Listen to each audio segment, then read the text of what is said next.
The EU was dealt a significant blow after it was claimed that Germany, under its new government, will no longer look to reform the bloc.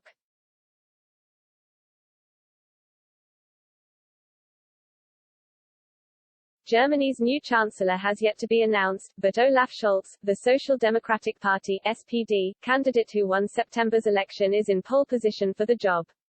He moved a step closer to succeeding Angela Merkel last month after the Greens and the Free Democrats (FDP) announced their readiness to enter formal coalition talks. The Greens found themselves in the so-called kingmaker position after having placed third in the election with 14.8%, while Mrs. Merkel's Christian Democratic Union (CDU) came second and the FDP came fourth.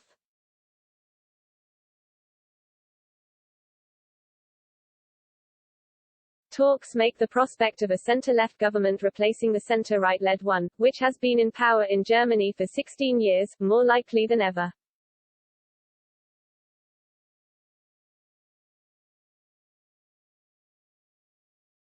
The EU will be keeping a close eye on events that unfold in the coming months, given Germany's relationship with Brussels.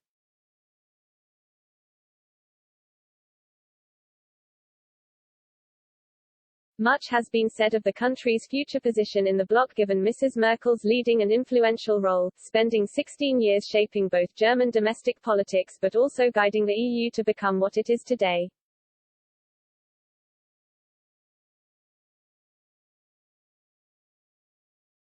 While some argue that Mr. Scholz will pick up where Mrs. Merkel left off, others claim that the current finance minister will turn his eye away from Brussels and focus instead on Germany.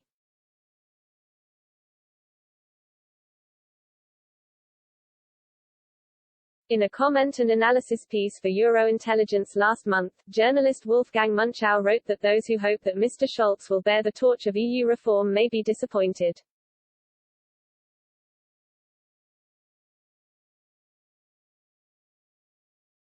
He said the expectation in Europe is that the new government will be lax on fiscal policy and support reform of the Stability Pact, that it will champion the completion of a banking union and the capital markets union, and also turn green and digital.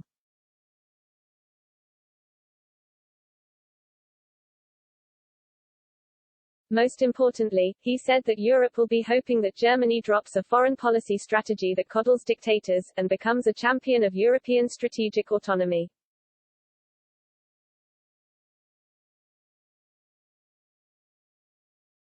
He claimed, however, that this is far from the likely outcome, as Mr. Scholz and his new coalition are expected to focus on domestic investment, not EU reform.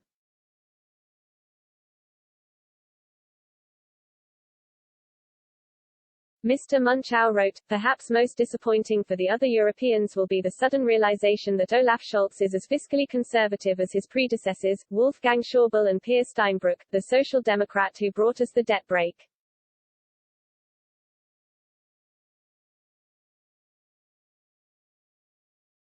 A plausible finance minister for a traffic light coalition will be Christian Lindner, FDP chairman and fiscal hawk.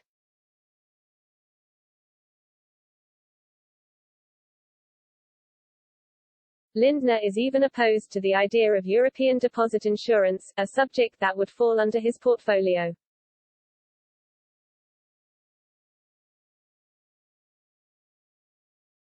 Neither Scholz, nor Lindner, nor the Greens will spend their political capital on the reform of the European Stability Pact.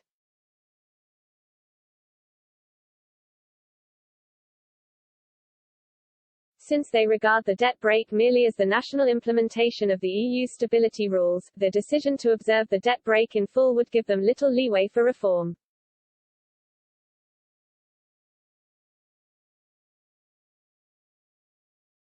He argued that a new German government that is likely to run a tight fiscal policy at home cannot afford to allow deficit overshoots elsewhere in the euro area.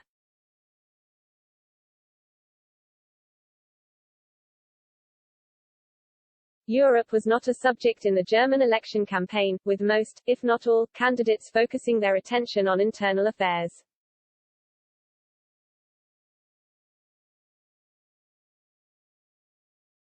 Mr. Munchau noted, the decade for EU reform would have been the last one, the decade when Europeans deluded themselves into thinking that the European Stability Mechanism constituted a sufficient response to the euro area's multiple governance problems.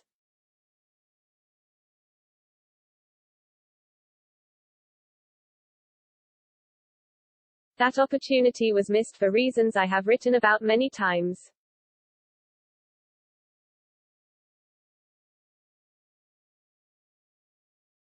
He added, this decade will be about digitalization and green investment.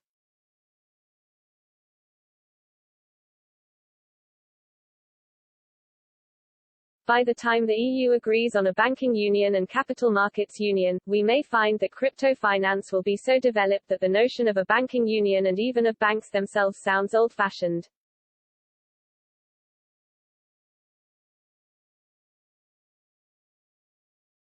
Technology runs at a faster pace than European reform.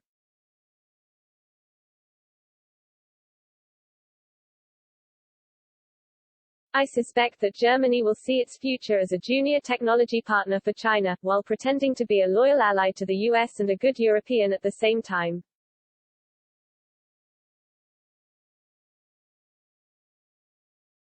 If Mr. Scholz doesn't take up Mrs. Merkel's role within Brussels, other European leaders may move to step up to the mark.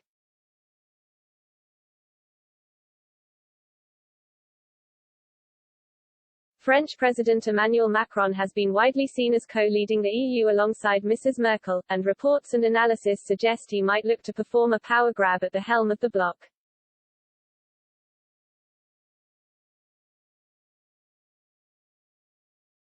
However, Dr. Alam Balik, a professor who specializes in German politics at the University Bath, claimed the Frenchman does not have a position of power waiting for him in Brussels.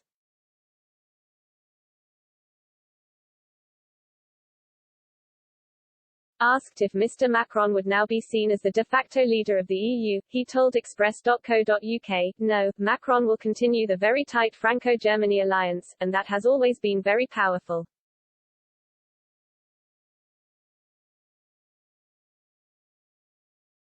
The alliance will become even more important because of Brexit, and maybe this will get on other countries' nerves.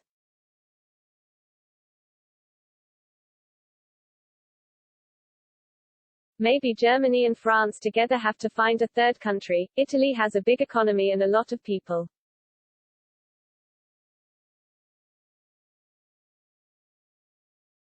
So, maybe the rest of the EU feels dominated by the Franco-German alliance, and that might, going forward, be a problem.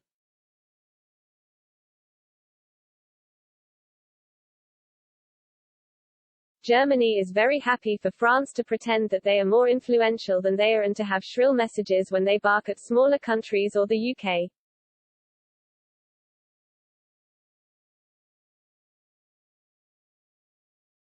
France wants to punch above its weight and Germany says, yes, that's great, go ahead.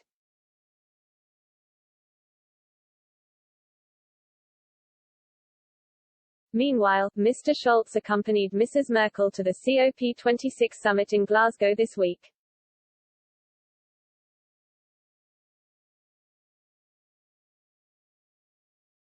Photographs showed him in all of Mrs. Merkel's meetings with world leaders, with many describing it as a historic gesture.